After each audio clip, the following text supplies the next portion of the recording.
It's gonna be like. So what if we lose? It's gonna be all right. So what if we get swept? It's gonna be all right. So what if we miss out on the money? It's gonna be all right. That he just gives you that impression. I'm just getting sued. Everyone's so sensitive. YouTube was demonetizing like half my videos because they were becoming more, you know, progressive, and all their advertisers would be like, we can't have this. You just will never be a good fighter. So I wish that I could have knocked him out at the start. But as we saw tonight, Jake has spirit. Stephen A. Smith claimed that Jake Paul went bankrupt after being sued over allegations of fixing boxing fights. He said risking money through illegal actions never ends well, because once the truth comes out, the consequences are unavoidable, and this outcome was only a matter of time, according to multiple reports. I'm talking about people who let it cost them their money. Yeah. That's all I'm talking about. If it don't cost you your money, puff, puff, and pass away. Yeah. Jake Paul reportedly said that he lost his money and even saw his YouTube videos taken down due to content problems. He explained that every lawsuit cost him millions, and the losses added up fast. According to him, despite earning huge amounts in the past, the non-stop legal battles drained his finances and left him with nothing, and he admitted that wealth can disappear very quickly when legal trouble keeps piling on. Can't like say the names, but there's like a firm who has stolen a bunch of money from celebrities in Los Angeles and athletes. You don't want to say the name because you're probably gonna get sued. No, yeah, no, That's another $1 million. I'm probably gonna sue them one day. Jake Paul has strongly denied fixing any fights and says he is prepared to sue anyone who makes such accusations. He insists that scripted fights are illegal and claims that falsely accusing him is a serious offense. According to Jake, the allegations are completely baseless and could even fall under federal crime territory. He made it clear that he will take legal action if necessary to defend his reputation and protect his career from what he calls false and damaging claims. Versus Mike Tyson was 100% scripted. Mike Tyson repeatedly bit his boxing glove throughout the fight. When fights are scripted, fighters do weird gestures to signal that they're hurt. It's very possible Mike Tyson was biting on his glove to tell Jake Paul to calm down. Now, if that's not enough proof that this fight was scripted, in the middle of the fight, Mike Tyson is literally talking to Jake Paul. Jake Paul said that people who call his fights rigged are dumb and simply do not understand boxing. He explained that many critics misread what happens in the ring and fail to recognize the strategy and skill behind each move. According to Jake, the accusations are unfair and come from people who lack real knowledge of the sport and cannot appreciate the level of preparation and technique involved in professional boxing. Thinking that you was rigging those fights, so I ain't gonna lie. You honestly believe that? I wanted to believe it when you fought Woodley. Rampage. You Because know I'm an that MMA guy. Anyone who believes that narrative, it's like, come on. You think Anderson Silva's gonna lose? You think No. Woodley's gonna take a fall? You know these guys. Yeah, no, I didn't think Anderson would take a fall. People think the Mike Tyson fight's rigged. I try to understand. Sonny Jeff spoke in support of Jake Paul and pushed back against claims that Mike Tyson was holding back during the fight. He explained that Tyson was not restraining himself at all, because if he had thrown a full punch at that moment, Jake would have instantly fired back. Jeff said critics who make these claims simply do not understand boxing and fail to recognize the skill, timing, and strategy involved in the fight, making their opinions unfair and uninformed. That Mike Tyson has got to do this fight. This is what I wrote on Instagram, and someone commented saying he doesn't have to do it, he's choosing to do it. And then I thought, you know, you're right, he is choosing to do it, but why is he choosing to do it? Well, he's doing it for one reason and one reason only, and that is the money. He's getting paid so much money to do this, so that tells me he's getting bought. So again, it is sad that someone like Mike Tyson can get bought, because this guy is an absolute legend. He shouldn't be able to get bought like this. He's 57 years old. He needs to be enjoying retirement. Now, I don't think that I've got the wealth that Mike Tyson's got, but if someone offered me $20 million to fight Jake Paul, I would say no, because I care too much about my brain health, about my children, about my family, where it seems like he is being bought. And I'm not trying to disrespect the man. I absolutely love the man. It's just so bloody. Analysts speaking on the Joe Rogan podcast suggested that the fight between Jake Paul and Mike Tyson may have been scripted. They pointed out that Tyson looked sharp and powerful in training, but appeared restrained during the actual fight. They claimed his punches were controlled and his intensity seemed limited, which stood in contrast to his usual style. According to these analysts, the pacing and reactions in the ring made the bout feel managed rather than a fully competitive fight, leading some viewers to believe it was carefully planned. To test himself against actual, not just world champion, but one of the greatest of all time. Are the fights even real? Like the Tyson fight? Like I saw video breakdowns of Tyson not throwing punches early on in that fight. I don't know if you've watched any of those videos where like there's like a left hook is 100% available. Tyson on in training 99% of the time releases that punch and he held out. Like, do you think that was a real fight? It looked like sparring to me.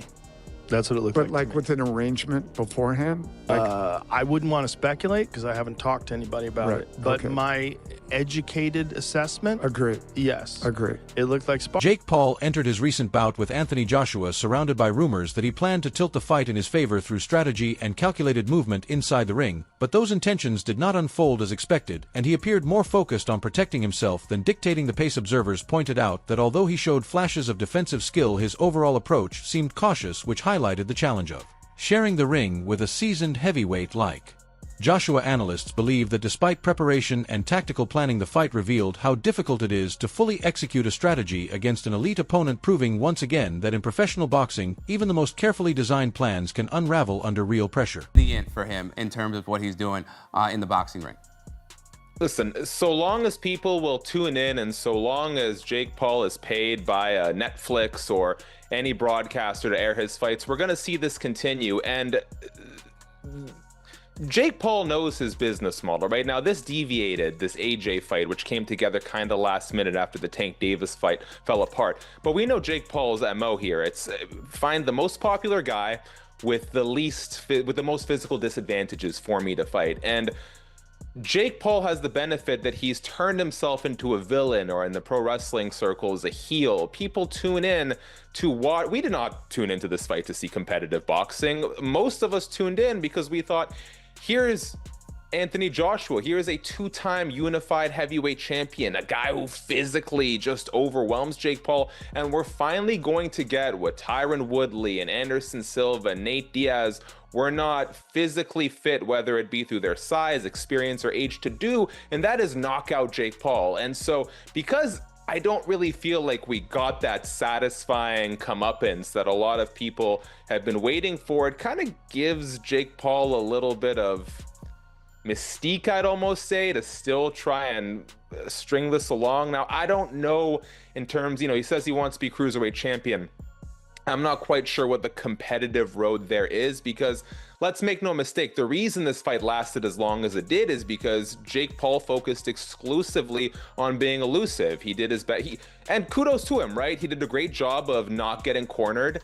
He was always on the gas until the gas sort of fell out from underneath him. And so I don't quite know, short of leveraging his popularity, how he's going to get to that title shot if he's not actually going to fight, like really. A strange sense of confusion spread among viewers during the 7th round of Jake Paul's fight with Julio Cesar Chavez Jr. when some fans claimed that online pages had already declared Jake the winner before the final bell rang. This unexpected situation triggered heated reactions on social media and led many people to question whether the fight was truly authentic. For longtime observers, this moment did not feel random because they have often pointed to a familiar pattern in Paul's career where opponents appear carefully chosen, promotions dominate the narrative, and wins seem heavily anticipated long before the fight actually ends. As you are watching this video, Jake Paul and Julio Cesar Chavez are currently right now in the 7th round of their fight.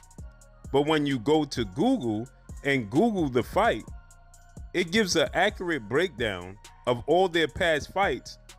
And then it comes to the current fight, and it says that Julio Cesar Chavez Jr. loses a unanimous decision to Jake Paul in 2025. The fight has not even played out yet. Yet they're saying that this is the end result as they are fighting right now, currently as it stands. This leans testament to the fact that people state that Jake Paul has his fights fixed. What's your thoughts on this? This is nasty work. Unbelievable. This is Google.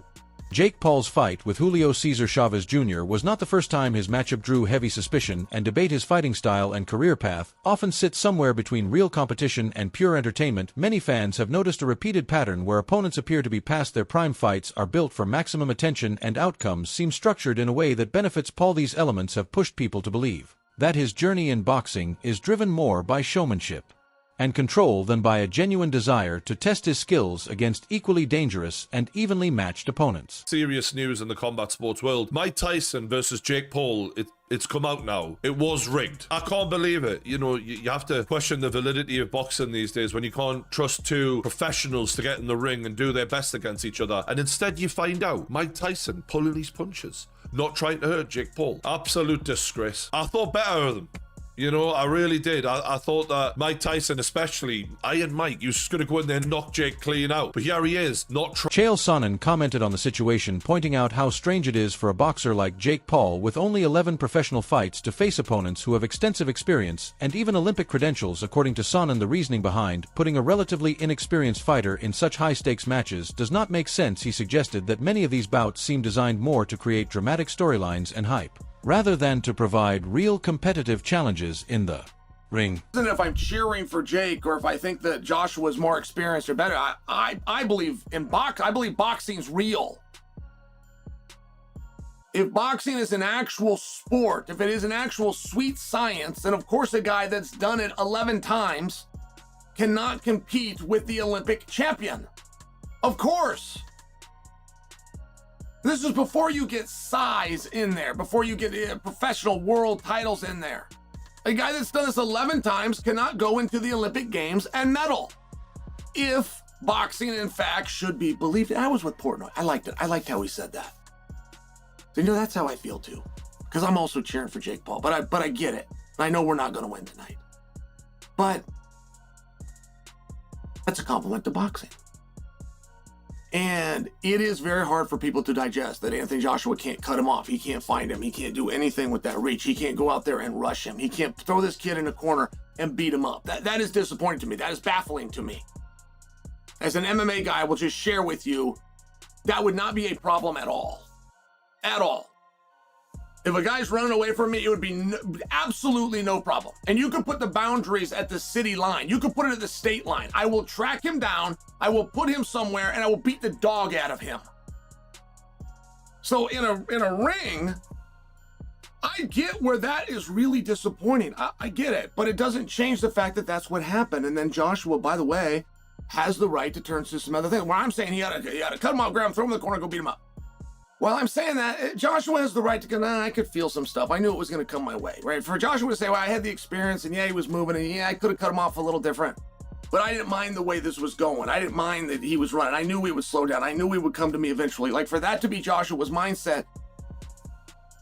Joe Rogan added to the conversation, noting that Jake Paul has always aimed to prove himself as a serious fighter. Rogan recognized Paul's intent to face opponents in the ring and show he can handle real competition, but he also highlighted that the repeated pattern of carefully chosen opponents and managed fight conditions raises doubts about how much of the spectacle is authentic versus orchestrated to advance Paul's career. This perspective also applies to Paul's fight with Anthony Joshua, with analysts like Ariel Helwani noting that Joshua had no reason to take unnecessary risks for money. Already extremely wealthy Joshua focused on protecting his legacy rather than chasing a payday, which explains his cautious approach and why the stakes in the fight were so different for the two competitors. Like, the head is open. Upstairs is open. And I was surprised that he wasn't going there. But, you know, any of this nonsense, script, bullshit. Like, if you subscribe to that notion, you're an absolute idiot. You're an absolute idiot. There is no reason for, you know, first of all, you go to jail. Why would Netflix, the biggest streaming platform in the world, partake in anything like that? Just use your brain. And MVP, too much to lose. You go to jail. Federal effing prison. AJ, like, for what? For what? He doesn't need it. He doesn't need more money. It's great, but to risk this? No, look at what's going on with the gambling. No way. There's no way. My respect for Jake has grown. I know people don't like to give him credit.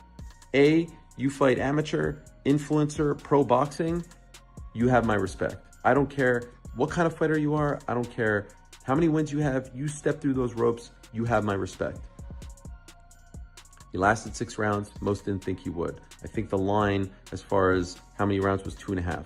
So clearly most people thought he would be out of there around that point. And I think a lot of people were going with the under.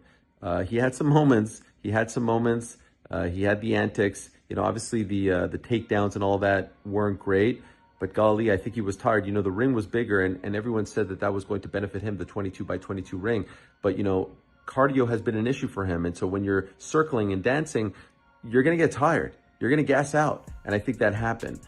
Arms were down, and he was getting pinned. He was getting cornered, and he was getting, you know, AJ was doing a great job, I think, of not letting the fight be contested in the middle of the ring, cornering him either in the middle, like the turnbuckle, or up against the ropes. He was cutting him off perfectly. And so I know people are going to be upset that Dan Rafael offered further insight into the dynamics of Jake Paul's fight, with Anthony Joshua praising Paul for lasting as long as he did. He explained that Paul's defensive and cautious style, although unpopular with many viewers, was essentially the only way he could survive multiple rounds against a fighter of Joshua's caliber. Rafael suggested that the bout illustrates the challenge of balancing spectacle-driven matches with true professional-level competition. He also noted that this pattern of carefully managed outcomes is not unique to Joshua or Chavez Jr., and that in previous fights, Paul's opponents seemed selected to maximize viewer interest while minimizing real risk in the ring. I mean, yeah, like you said, you know, did it go 6 rounds and last, you know, a few longer? I'll give credit to Jake for hanging in there.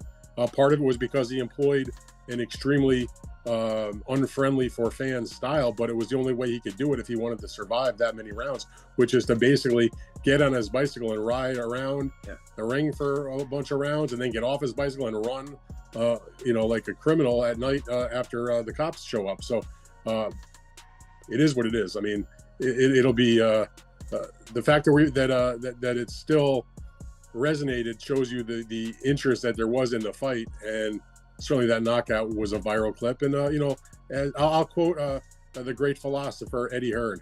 You know, we're going to take care of Jake Paul and on to the real boxing in 2026.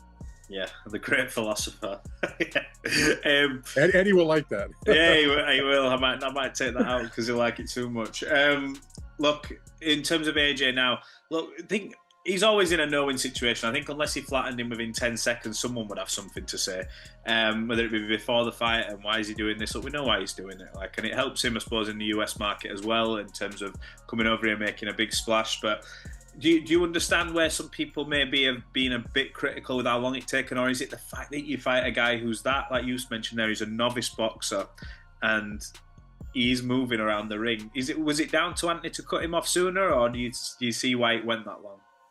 I mean, look, Anthony certainly could have done a better job cutting the ring off, and Anthony Joshua was the first one to say so himself after the ring. I mean, I've always viewed Joshua as a pretty honest. Wade criticized the decision to put a 58-year-old in the ring for one of Jake Paul's fights, arguing that such matchups should never happen under normal circumstances. He suggested that the outcome and structure of the bout were likely predetermined, driven more by financial incentives than genuine athletic competition. The idea that these fights are rigged is reinforced when you consider the repeated patterns of opponent selection, media hype, and carefully managed fight dynamics. Despite ongoing criticism, Paul continues to claim his legitimacy as a boxer, taking on high-profile opponents and maintaining a constant media presence. Observers note that while Paul shows skill and endurance, the combination of past prime opponents, defensive strategies, and heavy promotion creates the perception that many of his matches are designed more for spectacle than sport. This has kept analysts and fans debating whether his career represents real competition or a series of orchestrated events meant to sustain popularity and profit. Of course, at 58, I think a lot of people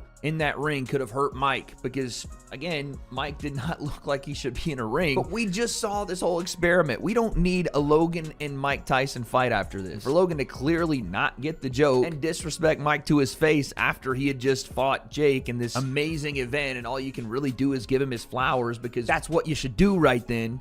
Logan has to take it another level and continue to be the asshole. So again, the self-awareness on Logan Paul, whether it's Lunchley or Prime or anything to do with crypto, the guy just doesn't give a fuck about anybody but himself. But then, you know, like I said, Jake didn't really call anybody out in the post-fight presser, in his post-fight interview with Ariel, but the internet went ablaze over, you know, him fighting Mike and how are you continuing to fight these older guys and Mike being 58. That wraps up today's video. Be sure to stay tuned for more updates and insights coming soon.